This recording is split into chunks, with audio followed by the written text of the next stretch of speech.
Hi, Hi, Brenda. Brenda. Hi, Brenda. Hi, Hi, Brenda. All right, so let's get started. Here's a little background about the movie. Howard Beach is a neighborhood in the New York borough of Queens that became synonymous with a violent attack in December 1986. In the same way that we think of Columbine or Sandy Hook now as strictly as a place where there was a school shooting. In Howard Beach, a group of African American men entered a pizzeria seeking help after their car broke down a few miles away. Upon leaving, they were confronted by a group of Italian Americans from the neighborhood armed with baseball bats. Attempting to escape from a continued beating by the mob, a man named Michael Griffith was struck and killed by a car on the highway. Now, filmmaker Spike Lee was discussing this incident with actor Robert De Niro when they agreed that a fictionalized version of these events would make a compelling dramatic movie about urban race relations. In fact, De Niro was originally offered the role of Sal, the owner-proprietor of the pizzeria, where much of the action of Lee's screenplay takes place. He turned it down, however, claiming it was too much like other parts he had previously played, and he's the one who recommended Danny Aiello for the role. Those of you with sharp eyes may have noticed that there's a photo of De Niro on the wall of fame in Sal's Pizzeria. Yeah. Now, the resulting film, Do the Right Thing, was Lee's third feature after 1986's She's Gotta Have It and School Days 2 years later. The estimated budget for the film was $6.5 million. Frog in my throat. $6.5 million, which of course is very cheap by Hollywood standards, even back in the 1980s. But it was downright lavish compared to the $175,000 it cost to make She's Gotta Have It, Lee's first movie. Ultimately, Do the Right Thing brought in a robust $37.3 million worldwide, nearly 6 times its cost. So it definitely put Spike Lee on the map. I think we'll have plenty to talk about with this film because, including who, if anyone, did the right thing. The title of the movie is very pointed, I think. But let's start with a brief discussion of your overall reactions to the film. Who wants to start? Anyone? Come on. Cap. Cap. Go ahead, Cap. We can't hear you. You're Muted, Cap. muted. Okay, I love the movie. Okay. It was slow to start for me, but all of a sudden I figured it out. Racism was playing loud and clear for me, and the fact that these cultures were clashing, seemingly getting along, but then in the end, kind of falling apart. And we see those themes playing out yet today. So It's incredibly timely, isn't it? Yes. Had you seen the film before, Cap? no, had not. Okay, good. Again, that's one of the things I like to do is bring something to you that you should know about. Great. It gave me a new appreciation for Spike Lee, which I hadn't had before. Right. So the whole thing was masterful, I think. Okay, in that sense, are there others of his you've seen and didn't much care for, or really hadn't seen his films? Hadn't seen the films. Okay, well, it's a good one to start with, I think. No. Good. Pat, do you know of other Spike Lee movies that he starred in the starring role like this? That Spike Lee was in? Yeah. He not only was he in others of his movies, the character of Mookie that he plays shows up in other movies of his as well. Okay. I'm trying to think which one that is. I've got a note of it later. But he kind of fancies himself an actor as well. But clearly, what he is really quite masterful as a director and writer. He's won an Oscar for his screenplay, and a reasonably good actor as well. Tom thought that the way it was filmed on that street alone, it Right. could also do very fine as a Broadway, a play, Yeah. because it was very confined spaces. Yeah. Right. I mean, it's not so claustrophobic, but it's definitely you get a sense of that one street as the community, Right. and you might have a little difficulty destroying the set every night if you were Well, doing it as a play. You're right. But it does have a wonderful kind of street literacy to it that a good play would have. So I think that's a good point. I found it very depressing that 35 years later, we're still talking about chokeholds. Mm. Well, exactly. Yeah. I mean, that chokehold, that doesn't remind you of the situation in Minnesota Yeah. with George Floyd. George Floyd, exactly. Eerie how much it echoes that. But yeah, it was 35 years before. Good point. All right, so it begins with kind of a hip hop routine performed by Public Enemy's "Fight for Power," danced by one of Director Lee's discoveries, Rosie Perez. Oh, He found her dancing in a Los Angeles bar and offered her the role of Tina, girlfriend of Lee's character Mookie, on the spot. It became the movie debut for Perez, who has since gone on to make many, many films, including White Men Can't Jump, 1993. And a year later, she scored an Oscar nomination for a movie called Fearless, directed by Peter Weir, about a airplane crash. Lee has become known for identifying talent and giving them their initial film roles. In Do the Right Thing, you may have also noticed Martin Lawrence in his movie debut. yeah. Character named C, one of the Black Ensemble, not that much of a role, but clearly gave him his start, and that's quite terrific. The Bedford-Stuyvesant neighborhood that Lee depicts is predominantly Black, but also quite pointedly diverse. Through episodic slice of life moments within the neighborhood, we meet the Puerto Ricans, the Koreans who operate the local supermarket, the Italian Americans, of course, running Sal's Pizzeria, and the white cops who roaming the streets on parole. Do the Right Thing premiered at the Cannes Film Festival, May 19th, 1989, and was released in the United States a month later by Universal Pictures. It was a critical and commercial success, received Academy Award nominations for Best Original Screenplay and Best Supporting Actor for Danny Aiello's portrayal of Sal, but won neither.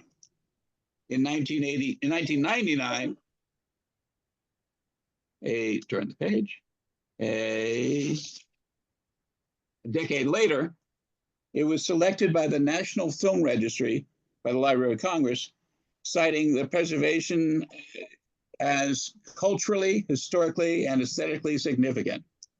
In 2022, the film was ranked 24th greatest of all time in Sight and Sound magazine's poll of international critics and archivists. If the inspiring incident took place in December, why did Spike Lee move it to the middle of the summer, to what is declared to be the hottest day of the year? Any thoughts? Why chose summer? Yeah. Because that's when people are out, like they're On the out- street. They're on their stoops. Their emotions get higher. in the Okay, summer. that's. I think that's more of the point, though. Of Yeah. course, they have to be out there and on the streets. He actually credits the change to an Alfred Hitchcock Presents episode called "Shopping for Death," in which the main characters discuss their theory that hot weather increases violent tendencies. So it is that the film takes place all in one single sweaty day on a single block in the Brooklyn neighborhood of Bedford-Stuyvesant, as seen from the viewpoint of Mookie, the pizza delivery guy. As the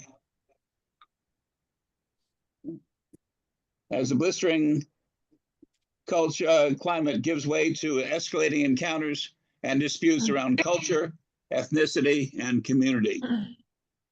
It's a visual and sensory metaphor for how racial tensions and frustrations can simmer below the surface intensifying until they reach a boiling point.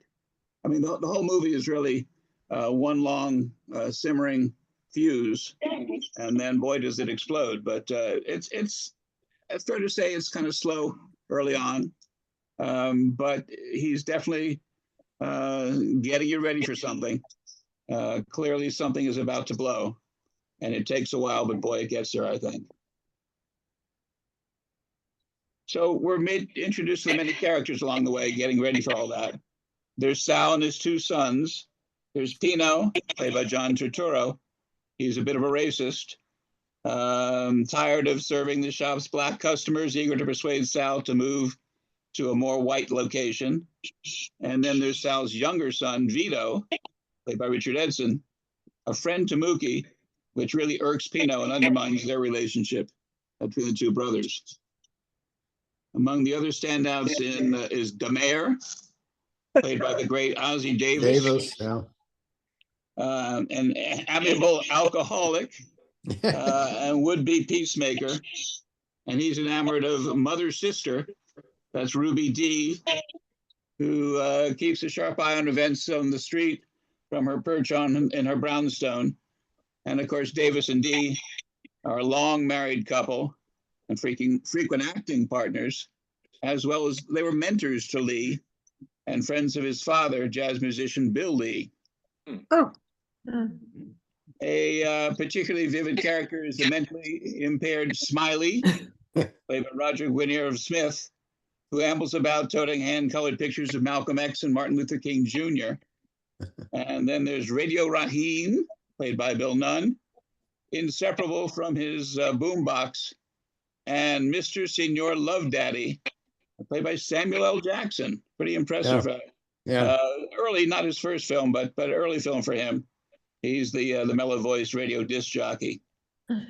And then there's Buggin' Out, played by Giancarlo Esposito, fast-talking dude obsessed with black civil rights, who will confront Sal about the lack of black images on the so-called Wall of Fame. And when Sal refuses to add any black brothers to the wall, Buggin' Out tries to organize a boycott of the pizzeria, a sticking point that will lead to the violence. Now, only Raheem joins him in the boycott, and that night the two of them storm into the pizzeria, demanding the wall include black celebrities too. Raheem plays his boombox particularly loudly, refusing to shut off when Sal insists on it.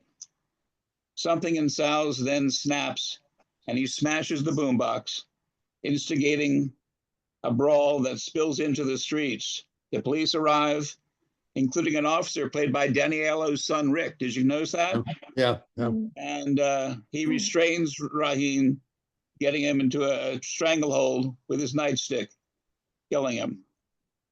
Now, eerily, obviously, as you mentioned, the events which foreshadow the Minneapolis murder of George Floyd in 2020. Perhaps expecting the riot that would follow, the cops put Raheem's body in their police car and hurriedly drive off. Looking for revenge, the crowd blames Sal for Raheem's death, despite Damer's efforts to argue that his innocence. Mookie then grabs a trash can and heaves it through the pizzeria window, inciting the crowd to burn the store down. So the question is, what was Mookie's motive for his action? He chose an act of apparent hate, not because he hates Sal personally, but out of love for his community and a need for justice. You could also argue, though, that he throws the trash can to protect Sal and his sons. Did he instigate a riot, or was he saving Sal's life by turning the mob into destroying property instead of flesh and blood? Did he do the right thing? What are your thoughts on what Mookie's actions? I think it's kind of complex. Yeah. No? Well, partly too, he was siding with the fact that he was black, so he was siding with the black kids who were boycotting. I'm sorry, say that again. He being black was siding with his black brothers. Right. Initiated the boycott. But then he went back and asked for his pay Yeah. after The next- everything. So, I mean, it was like he didn't hold the same animosity towards Sal that the others did. Or he wanted to make sure he got what was coming to him. When he got- Yeah. Yeah. But I mean, was that what do the right thing? I mean, there was only one reference in the movie that we could find to do the right thing. It was earlier in the movie. It was Bears. specifically said by DeMare, yes. Right. Make sure you do the right thing. But I think it's a lot of people and their motives are questioned. But I think it specifically refers to this pivotal act on Mookie's part. Mm-mm. And I think it's extreme, but I think you can see it as a positive, actually. Yeah. If you think of it as saving Um, Sal's life. Oh. Yeah. I don't know if I totally agree with that. Mhm. I noticed the character of Mookie, yeah. Yeah. He I felt like, well, anyway, let me go back first. I think probably like it didn't matter that, he had worked with Sal and his brothers for so long. I think, the whole movie was very clear portrayal of how, people of African American ancestry they were in this city that was hot and they didn't have opportunities. And I think at a certain point, it doesn't matter, who is, you know, who you think is on your side. At a certain point, you're so angry that this just happens. I don't know. That's my guess. That I think everyone was so oppressed, It was more like there's blind fury. blind fury, and not even thinking that how this would affect, his employer or or someone that he worked with. I think there are a lot of issues too, like, humans not having basic things, like basic, not that everyone has to live in luxury, but just living where, in somewhat comfortable situation, the whole issue of climate change. I mean, these were all issues that contribute these, people not having access to, a decent job or anything like that, or just understanding how to like start a business, like that whole conversation about how the Korean couple came in and within a year, like had this business running. How did they do that? But no one was there mentoring these, these men, helping these men, teaching them how to do it. They had no models of how to, be self-sufficient on their own. So there was a lot of issues with that. Now, personally, the character, Mookie, am I saying it right? I don't know. We saw Mookie. it like 2 weeks ago. I felt like he was a little indulged by everyone in the story. I felt like he was indulged by his sister. She kind of let him get away with stuff. The girlfriend and the mother of his son definitely let him get away with stuff, and Sal did too. He was able to just come and go. He was still paying. I mean, he should have gotten fired a long time ago. So I think some of that, I didn't know if that contributed to his feeling of entitlement, that he could, when he was mad, just trash the place, start this whole riot, So I didn't know if that had to do somewhat with the whole circumstances of, racism and how they were oppressed, and also just him personally and how everyone had kind of contributed to where he was at that moment, I think you make a good point. I mean, he really has never really grown up. He's still a kid at 25 or so, and he's content to be the pizza delivery guy, not making much money, but he's part of the community and almost protected by a lot of people. I think he's one of the few people that could have gotten away with this a trash can through the window, as much as he did get away with it. But I feel like he did do it to save Sal. Deflect. Yeah, I really do. Because it just was such a pot boiler at that moment when it all erupted. And I think he was very he seemed to me very intentional about, okay, I'm gonna break this up. I mean, yes, he made it worse, but I really But do only the feel like property. right. I feel like Right. he saved Sal's life, and I think he really cared about Sal as much as he cared about anyone other than himself. Because he was a really self-centered bloke, but I feel like, yeah, he knew everybody. Everybody knew him. Yeah, I'm not sure anybody else could have or would have defused that situation. And it's not dissimilar to how the situation got defused when the crowd turned on the Korean market owners. Yeah, Um, there's not much to that Korean sub story, but I think it's fascinating. That is clearly a very different situation. And they, as you said, came over, built a business, existed there. And then clearly they knew it was a matter of time before they were turned on as well. right. Yes, the relationship between Mookie and Sal is a very interesting one. I think it's very much like a surrogate father. He looked after Mookie, clearly didn't need to indulge him as much as he does. Mookie knew that he could go off and do whatever during the day as long as the pizzas got delivered. And interesting character. And one of the very subtle things in the relationship between Sal and Mookie was when Sal gave him a pizza to deliver to Mookie's girlfriend. Uh-huh. Mookie questioned the address. Is this address correct? And Sal said, yes, it is. What do you take that to mean? Well, Sal was sending Mookie on a pleasure trip to see his girlfriend and his Go son. off and don't hurry back. Yeah. Right.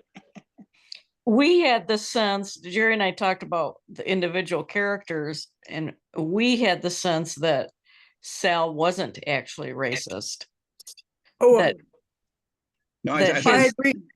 I agree. that his outburst, calling them names, was more as a result of their behavior in the moment than the fact that he had prejudice. Right. Right. I agree. I think it was intentionally a contrast with his older son, the John Turturro character, who clearly does have racist attitudes. And Sal's spent many, many years making pieces for the Black community. And something has been building up, though. And when he snaps, it's pretty violent. Yeah.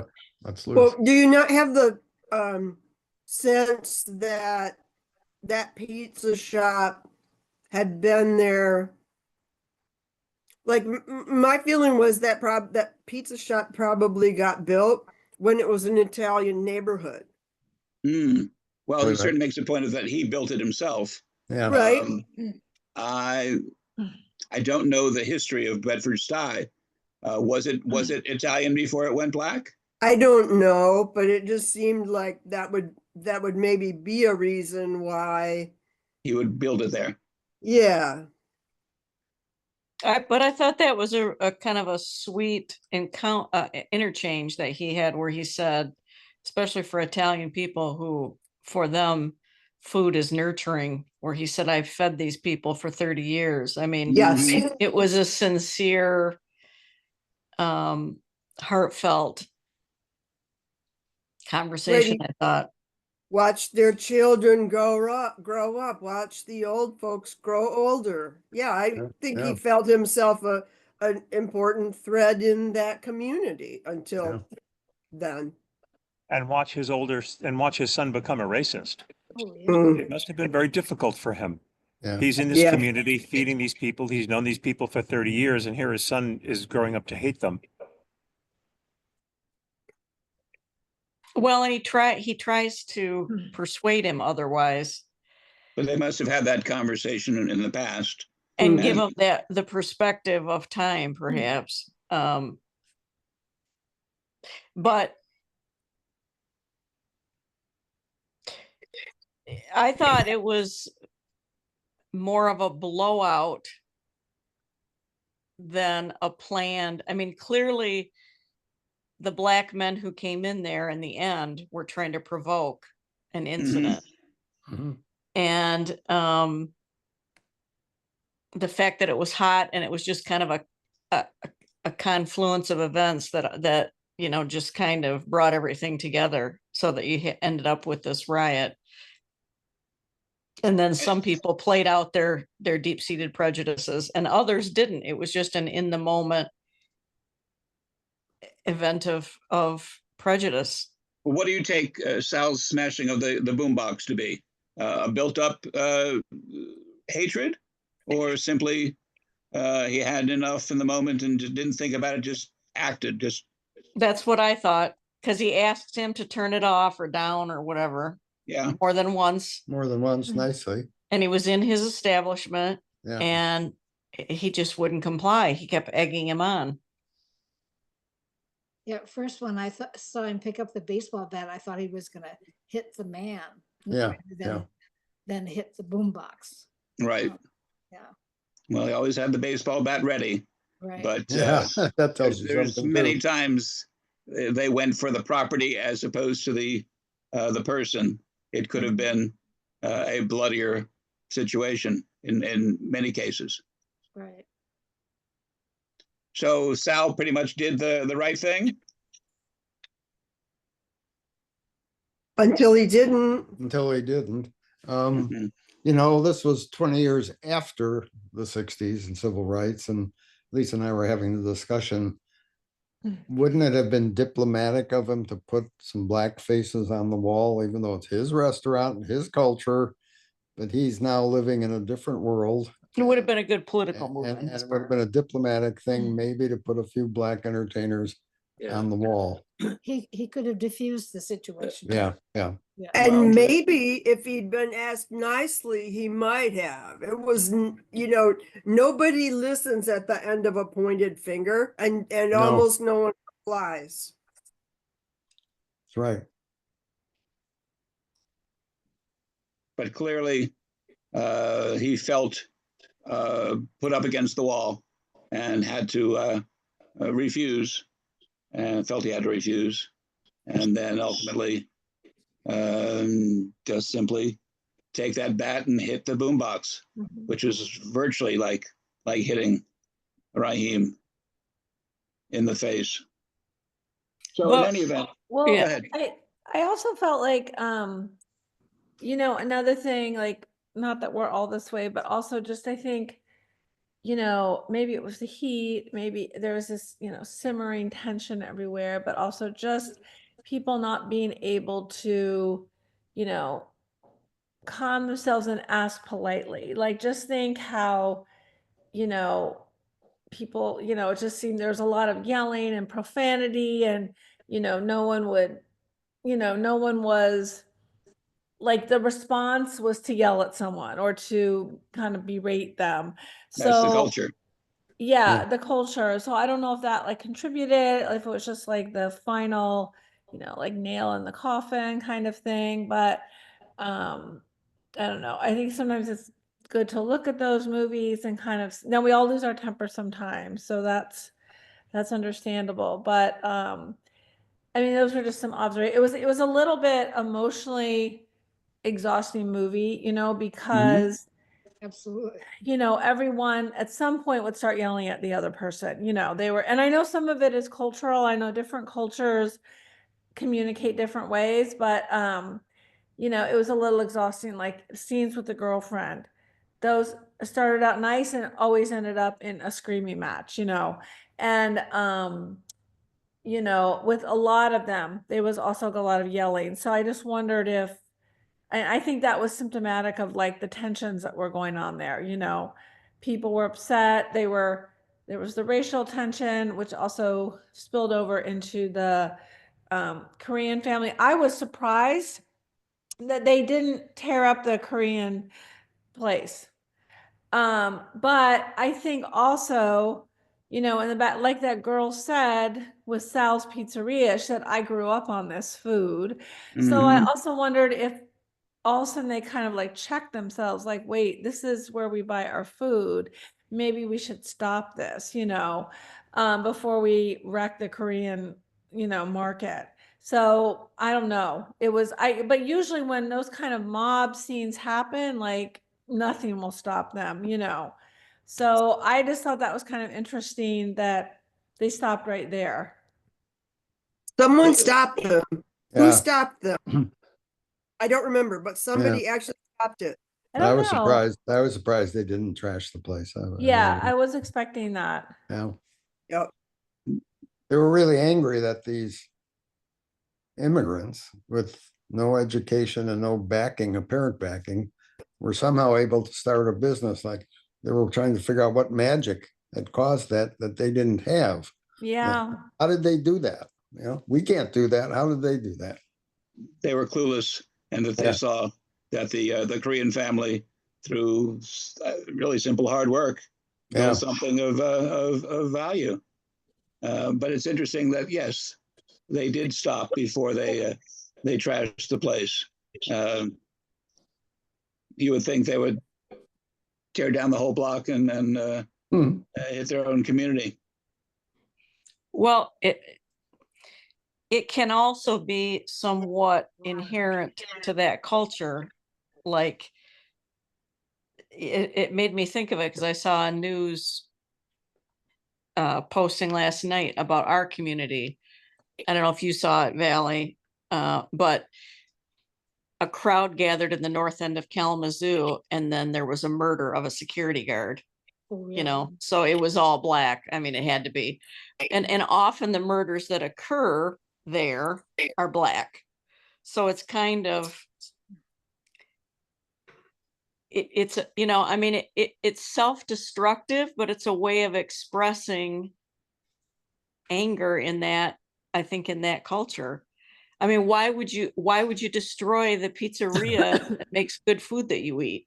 You know, I mean, it isn't necessarily a common sense thing. It's just, I think it was just a lot of pent up Frustration. anger. Yeah. Mhm. No doubt That's about it. because It's definitely.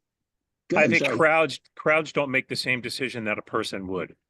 A crowd Yeah. mentality, the steam builds up, and it's a self-feeding thing. There's no intelligence about it, I think, sometimes.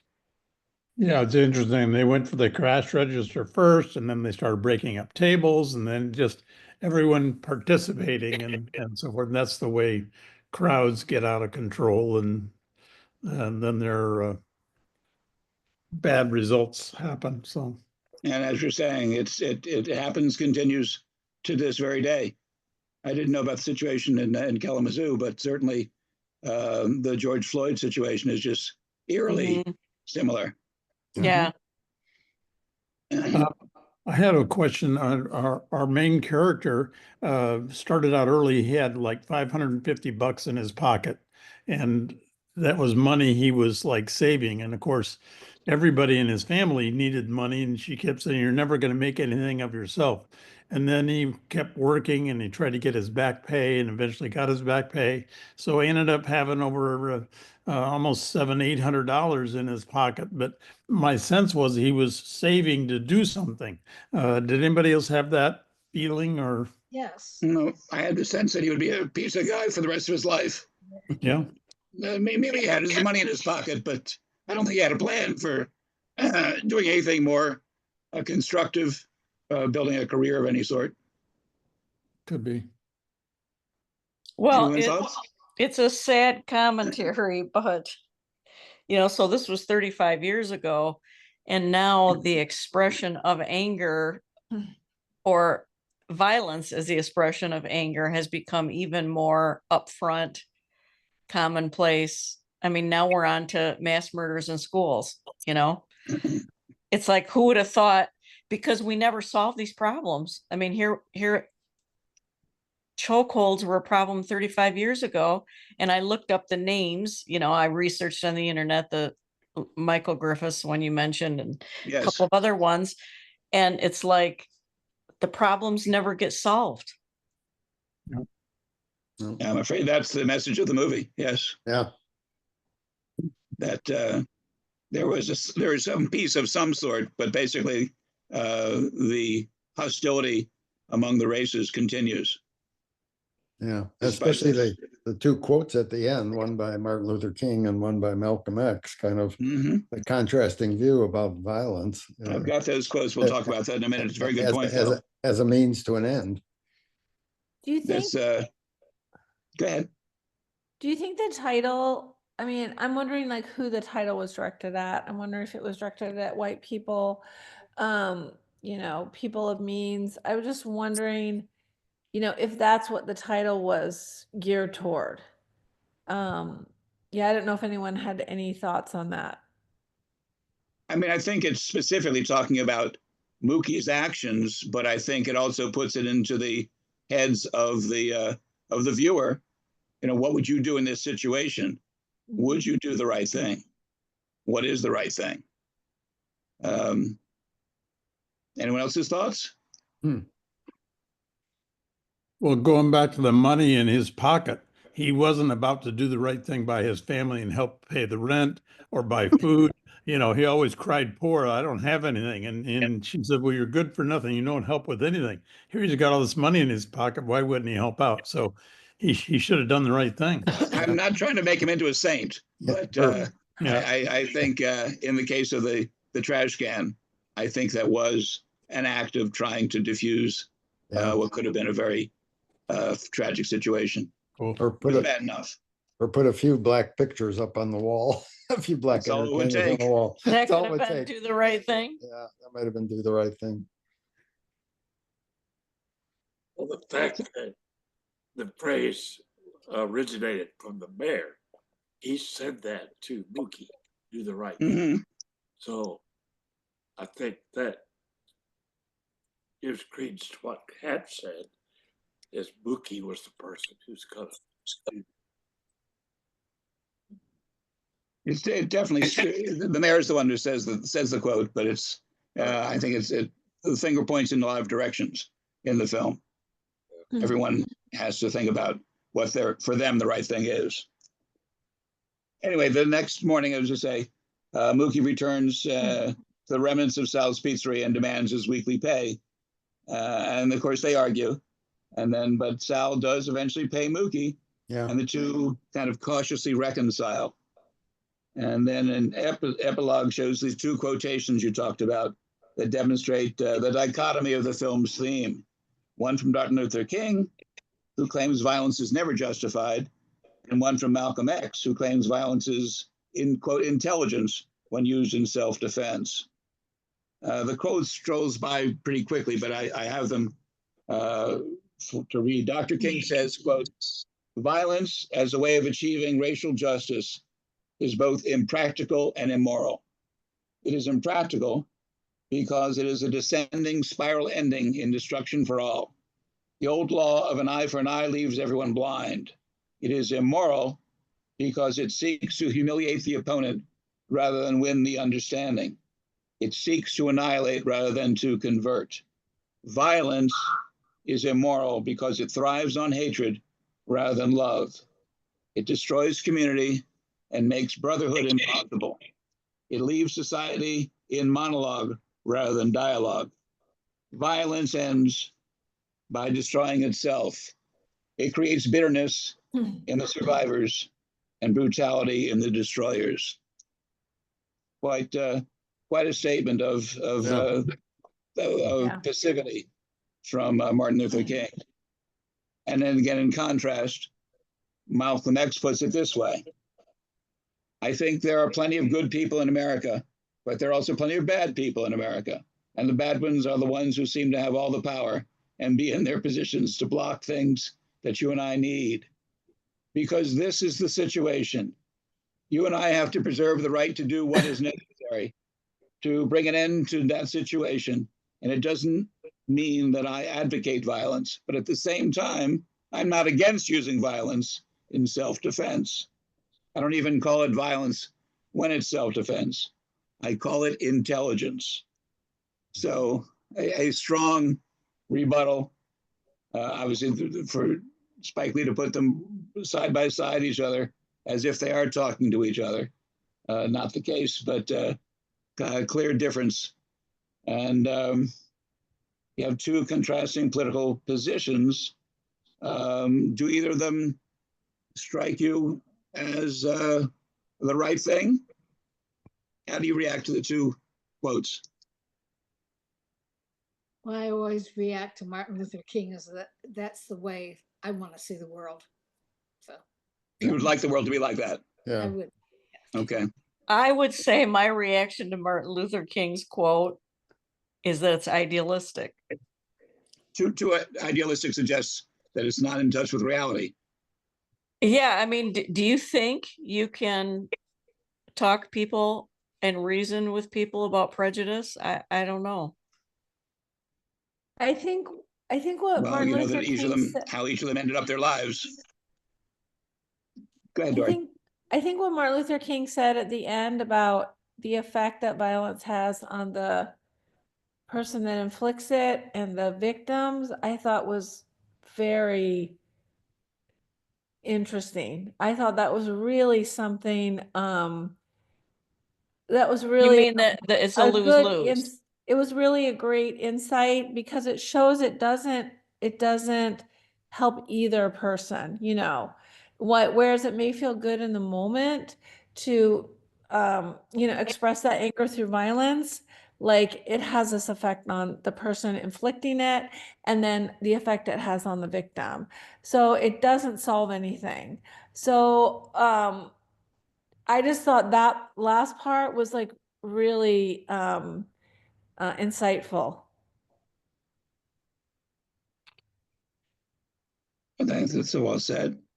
And again, as I was saying, they both end up in violent ends to their lives, regardless of their attitudes about violence. Yeah, Mhm. true. Both were shot. Yeah.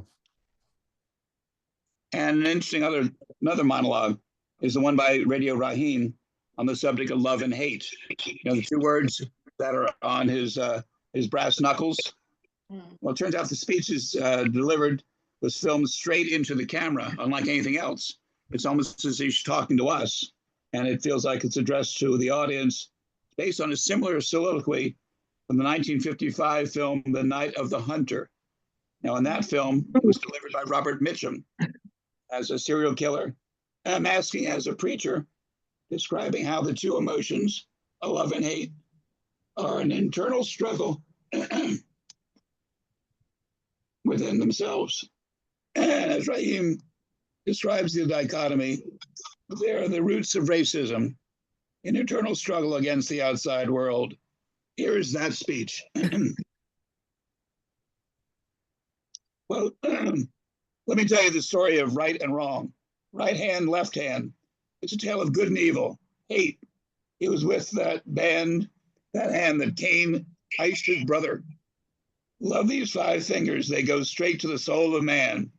The right hand, the hand of love. The story of life is this: static.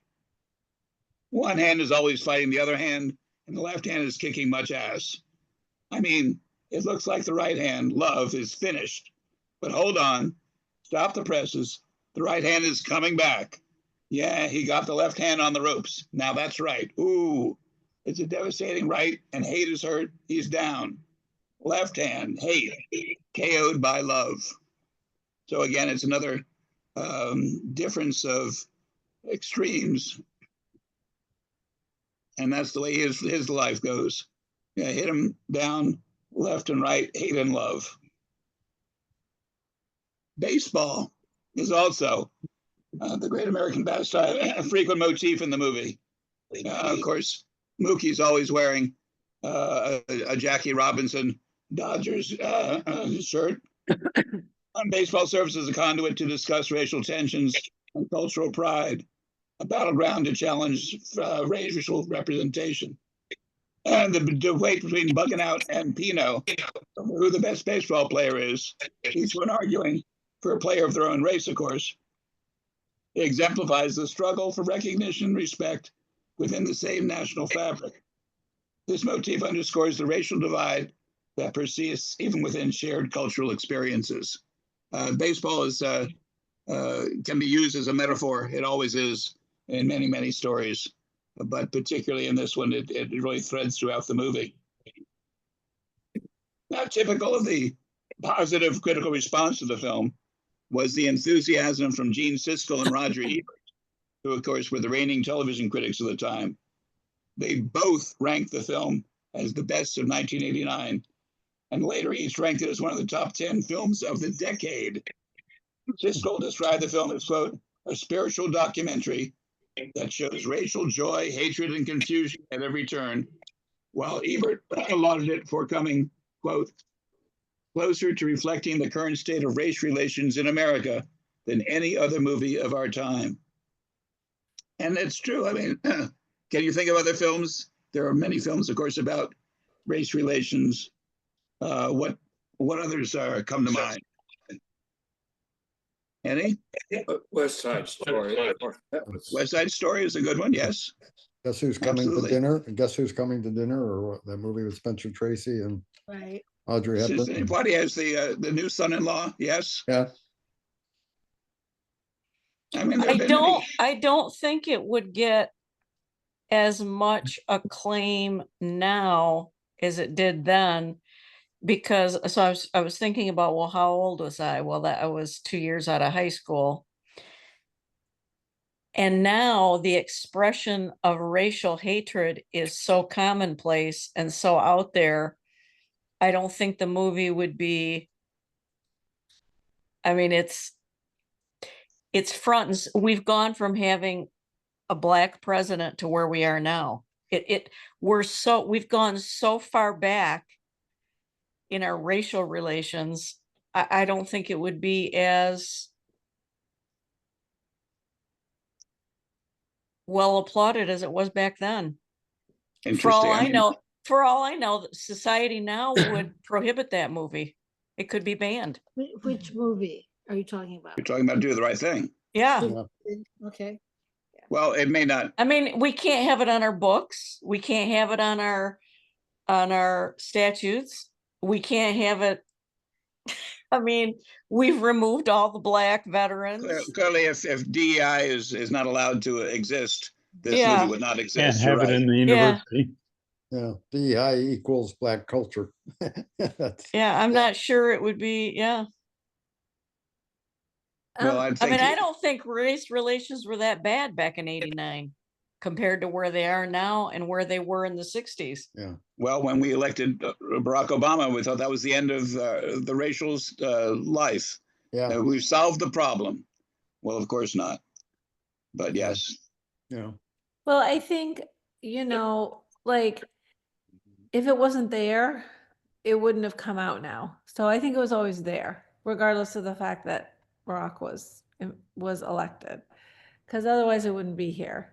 But one thing I was wondering in the film, like, if the police hadn't come and killed Radio Raheem, like, Mhm.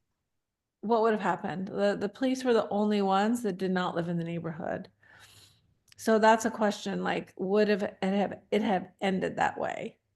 So they were the outside force that really took it to the next level by killing Raheem. Yeah, and they had no vested interest. They didn't, Mhm.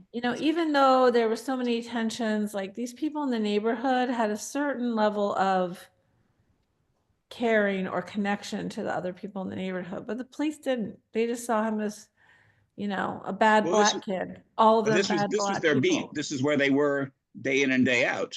But I mean, Yeah. they know these people. It's not like they're outsiders so much, but they are clearly the white element. Yeah, but I felt like they weren't as connected. They kind of came in and left, and they Mhm. viewed everyone with suspicion. Even like Sal, they lived there. They, maybe their home wasn't there, but they were connecting with people in a certain way that the police were not. The police weren't there to, you know, build community, and like some policemen are. I don't believe all policemen are bad, but they weren't there to like hang out, you know, help people. They were viewing everyone with suspicion. So Yeah, remember when they drove by and the three men were sitting on the red wall yeah, and they looked at him and gave him a hard time. And this is was yeah. brewing in the policemen as well. They were just sitting there. They They were just were sitting there. tired Yeah. of this community and really wanted to lash out. So when the opportunity came, they did. So Yeah. But if they hadn't shown up, would Sal have been killed by the people that were beating him up? Yeah, maybe. Well, Well, again, we'll never know, He but could've. yes, that He could have. what Mookie did not completely solve the problem, except the presence of the police did keep him alive. So again, very positive by Siskel and Ebert, and for the most part, critics are positive, but not unanimous. Dave Kerr of the Chicago Tribune gave the film 2 stars out of 4, calling the film, quote, amiable, but resented it for employing white guilt and, quote, seeing violence as a liberating symbol rather than a debasing reality. A critic named Ralph Novak, writing for People, panned the film as incoherent and having an unclear message with no likable characters. Is that a little strong? Wow. A little strong. Oh, that was very strong. Yeah. I mean, If- I thought they were likable characters. I mean, I liked Mookie. I liked the mayor. Yeah, the mayor. Um, Sal's likable. Sal is a very decent guy. Yeah, He's been there a long, long time, feeding Yeah. those people, trying to eke out a living, trying to get a life for his 2 sons. He's a very positive character. Everybody except the older son was likable, I think. Well, again, you've got the guy that insists upon having black characters on the Wall of Fame and wouldn't want any other answer. He clearly is out to instigate violence, Right. or at least cause trouble. It's an entire range of likability and positivity, and I think Spike Lee really has created a real community with a range of attitudes. So again, this guy for People said if Lee is saying that racism is profoundly painful, frustrating, and confusing, no one will argue. But this film states the case without offering any insight. Ouch. Again, really strong, but it's sort of film that engenders strong reactions. Most of them were positive, but clearly some negatives. On Rotten Tomatoes, the film has a rating of 93% based on 147 reviews, average rating of 9.1 out of 10, so very high. The site's critical consensus reads, quote, smart, vibrant, and urgent without being didactic. Do the Right Thing is one of Spike Lee's most fully realized efforts and one of the most important films of the 1980s.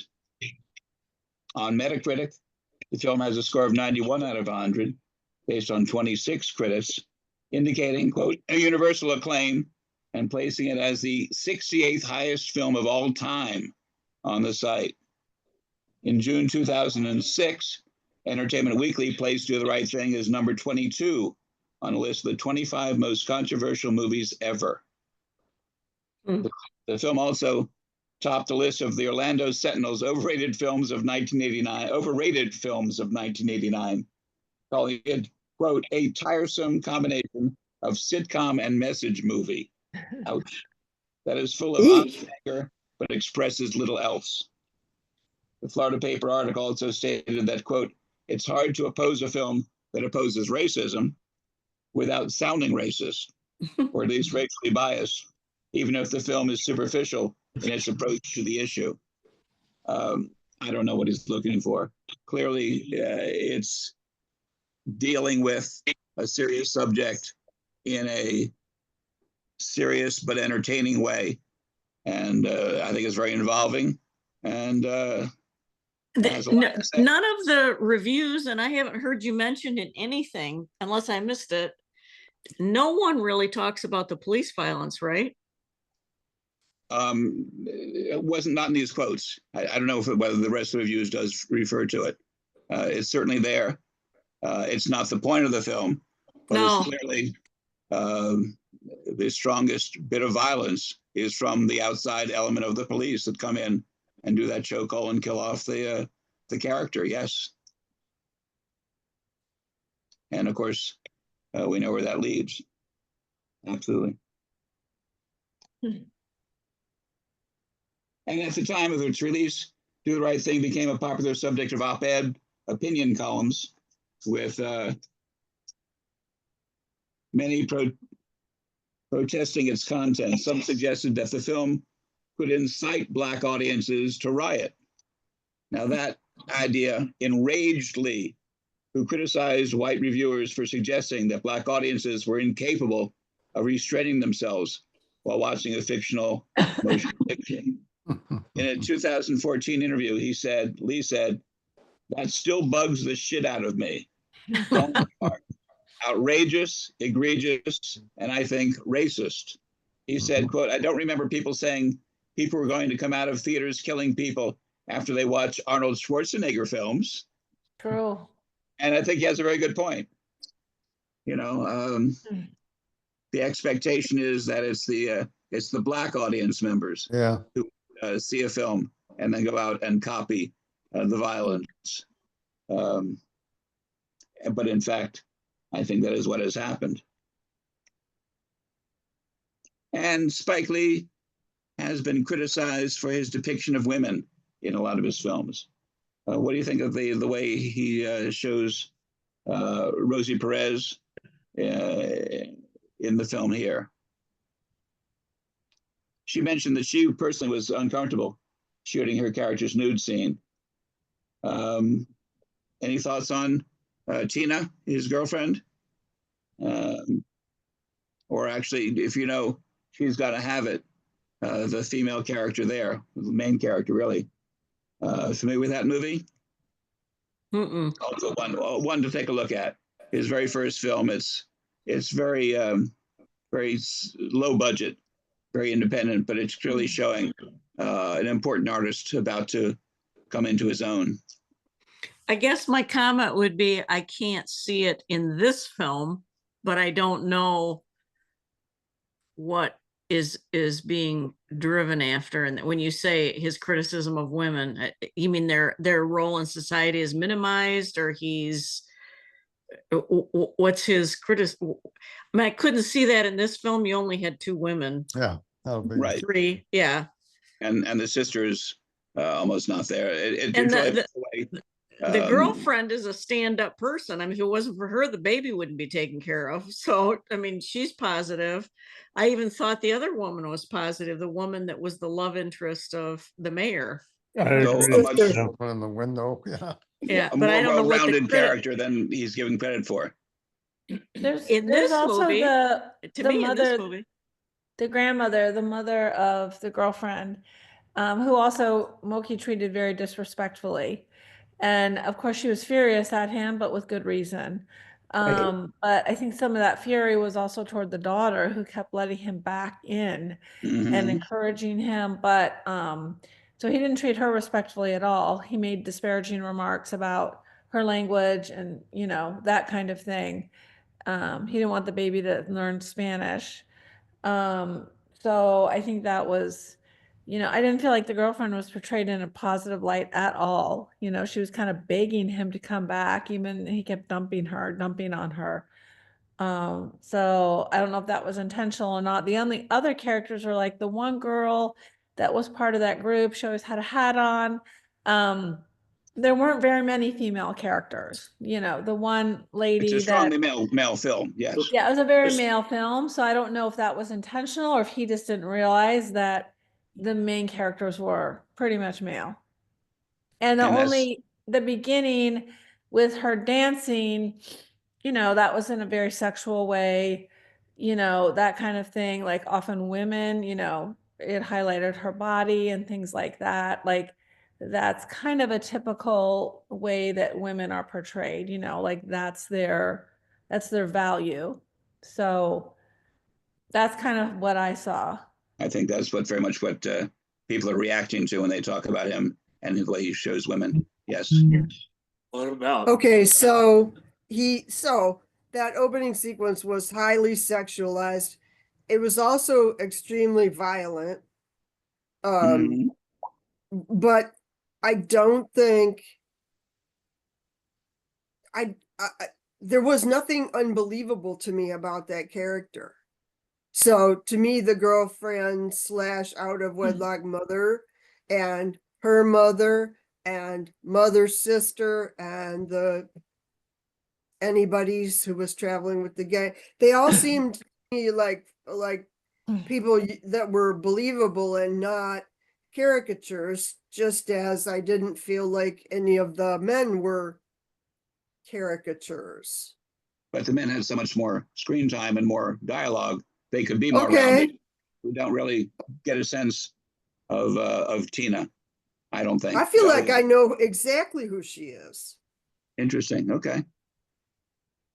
But it wasn't a wide well, there was the other woman, the older woman. So I don't Sister know how mother. it is in his other film. You'd have to see his other films, you know. Like Yeah.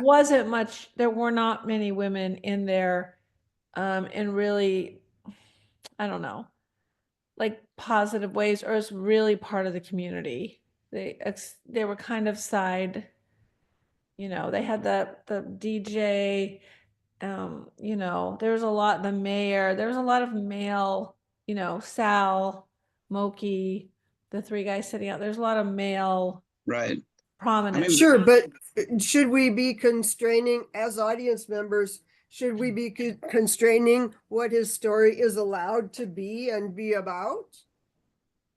I mean, he didn't. No, this is No, but this I is the think story he chose to tell, but within it, he has a female character.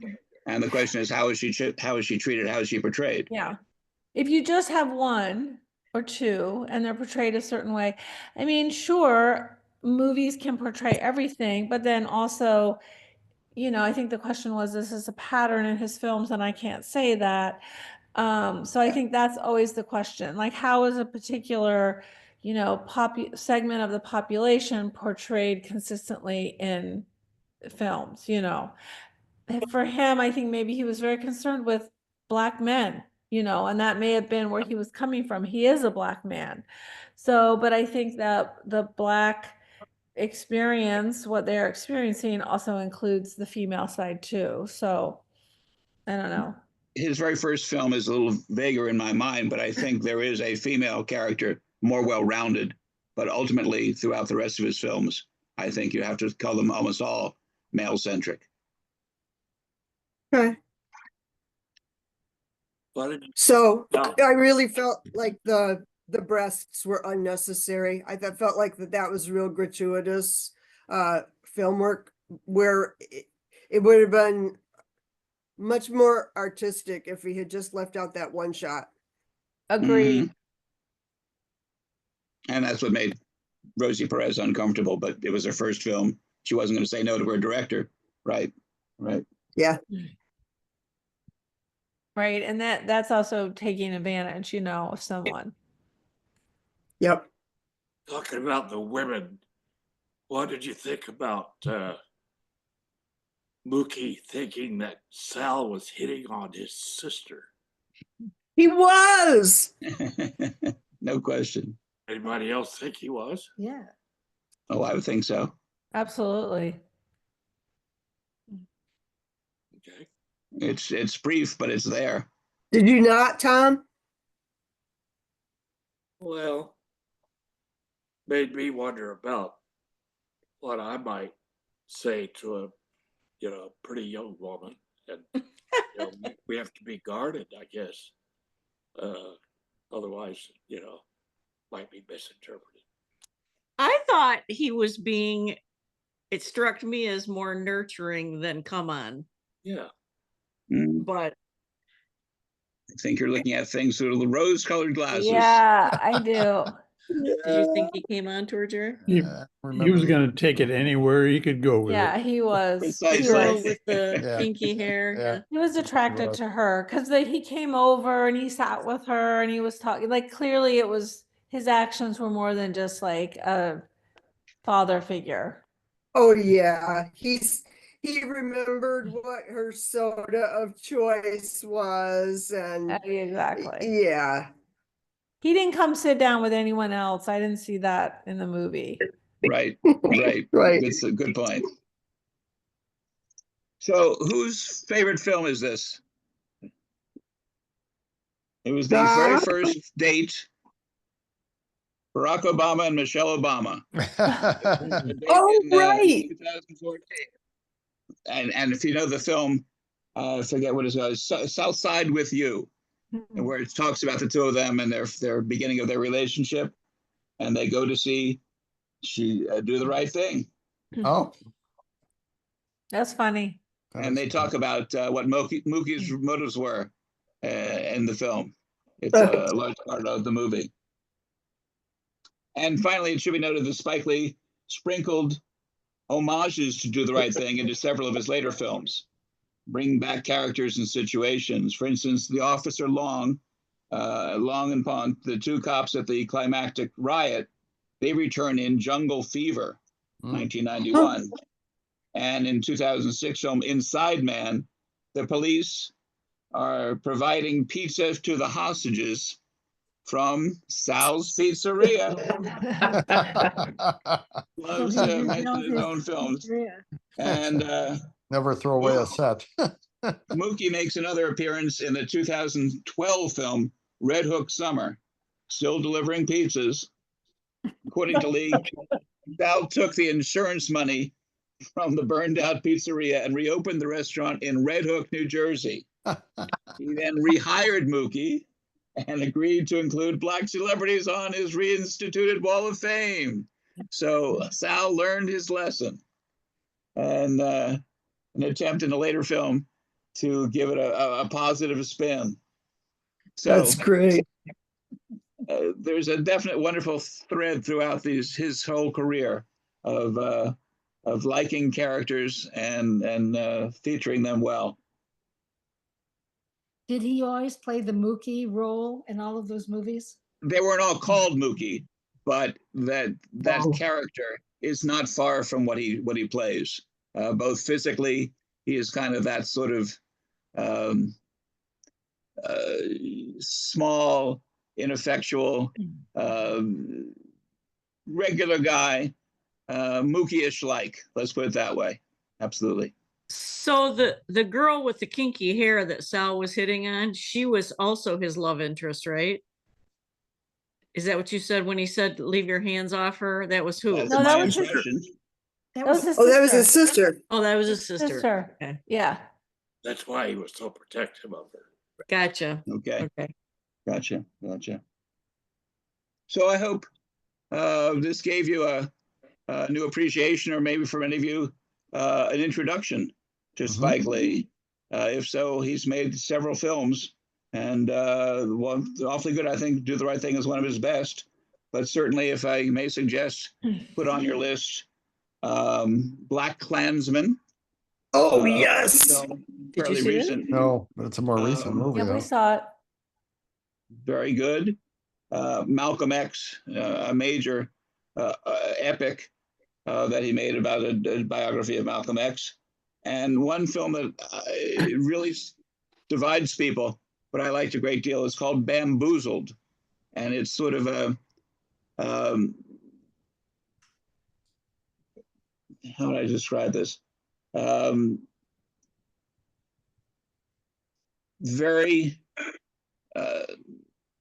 tongue-in-cheek, negative about racism, and yet making its point that is more there than meets the eye. It's a clever film, and well worth looking at.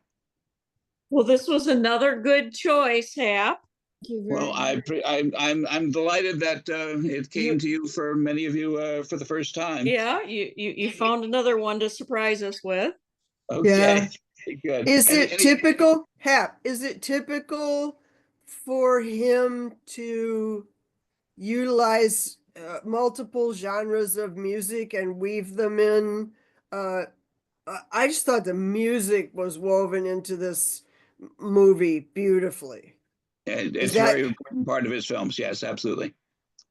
and does he cross genres like he did with this film? You know, I'm really not so aware of that, but I assume that would be the case.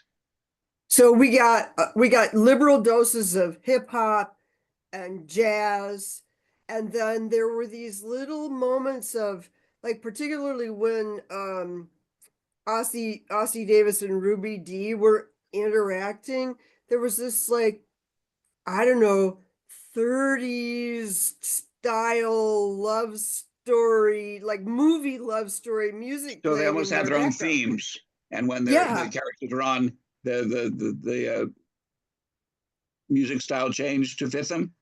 yeah, Interesting. that's what I meant. Absolutely. So, any final thoughts on Do the Right Thing? The All right. cinematography was Take a look at beautiful some of these too. others. I appreciate it a lot more after the discussion. Yeah. So It wasn't. let's talk about next month. As you're all well aware, we lost one of the great film actors in February when Gene Hackman died under kind of curious circumstances. In celebration of him, let's look at what I consider to be what I know is said to be his favorite role. Professional wiretapper Harry Call in over his head with his latest case in The Conversation. You know The Conversation? Directed by Francis Ford Coppola. We Written didn't- and We didn't see it together, no. No, I don't Released- know it. Guy's a wiretap released guy. in Yeah. 1974, so it's destined to be thought of as Coppola's other movie from that year, since it also was the year he gave us The Godfather, Godfather. Part Yeah. 2. Yeah. Godfather Part 2, when you put that together with The Godfather, may be the great American film. This is a small film. I think it's every bit as good, though. Godfather Part 2 would be, I think, arguably the greatest sequel ever made. So The Conversation was sort of under the shadow of The Godfather. Never really got the acclaim it deserved, but I think it's an absolute gem. Now it's available to be seen on Prime Video, and it will be the last film of our season. And we're meeting to discuss it on Monday, May 5th, 7 p.m. on Zoom. Now that's the first Monday of the month, not the second, because I have a travel commitment. So we're going to go on the 5th of May, and I think you're really going to be struck by The Conversation. It's a particular favorite of mine, and it may be one of Gene Hackman's best performances. Not one of his Oscar winners, but a great, great film. Does anyone remember the film or know it? Oh, Oh, good. Nope. Excellent. but he had another big race film that was Mississippi Burning, a Gene Hackman movie about the Certainly, three, he won about the for three, about the three boys in Mississippi. I think that was Right. Gene Hackman. Yeah. that was always criticized because it was taken from the white point of view rather than the blacks. Was not all that well treated when it first came out. But Gene Hackman's won a couple of Oscars. I know certainly The Unforgiven. And did he win for The French Connection? You know, we went back and watched it recently, and it seemed to not age as well as I thought it would. It seemed a little bit stiff. Well, I think you'll really be impressed by The Conversation. Give it a look. We have to put a plug in for The Black Bag. Okay, yes. Okay. We thought that was a great movie. Yeah. Right. We did too. It's on Netflix, isn't it? Yes. We saw it at a saw it in the theater, but though. We saw it in the theater, Okay. though. yeah. And we saw it in the theater too, here in Michigan for an OLLI class called Introduction to Film. I've just been spending an awful lot of time, far too much time, but who's been watching The White Lotus? Oh yeah. Yeah, What we a haven't watched it, surprise. but I've been It reading is about quite it's three seasons of it, three different upscale resorts, one in Hawaii, one in Sicily, and one in Thailand. Yeah. And certain characters continue on throughout three different seasons. There's a fourth one that's about to be filmed, but it's I think a really major piece of work. Yeah. Well So worth taking a look at. we watched the season finale of that. Wait, can I say something? Can you guys Sure. not give any spoilers? Because some of us There's might no have to show spoilers. up. It's No. so Spoiler. And I 19, might say goodbye right now. Okay. If you want to talk about No, it, no. that's no, we're fine. not No going to spoilers. tell you No, we're anything. not going Let to me give away finish. anything. Trying not We to. saw 1923 in the White Lotus in the same night, and I could not sleep. Both had fabulous endings. Oh yeah. And I don't know where that actress comes from the 1923, Alex, but she's amazing. Don't know it. Oh, you haven't seen 1923? It's got No, it's not. Helen Mirren TV show. and Harrison Ford in it. It's Really? it's the precursor to Yellowstone. Oh, yes. So okay. first there's 1836 and then there's 1923 and then there's Yellowstone. I think the first two are far better than Yellowstone ever was. Yeah. I've So watched 1920. Yellowstone came first, although it's the third chronologically. Well, Yeah. yeah. But the acting, the story, is it 1836? I think it's called, 70 something. or 1876. Something. It's the best Western I've ever seen. Mm, It's haunting. I mean, it's a mini series. right. It's fabulous. Well, They're as both is- fabulous. The White Lotus is 6 and 7 episodes per year, Yeah.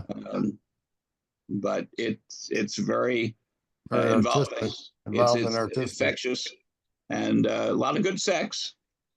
Yeah. I love the way they use sound in it. You know, sound The bites background sounds of the. in White Lotus. Yeah. Mhm. I want to have a quick comment about Allison.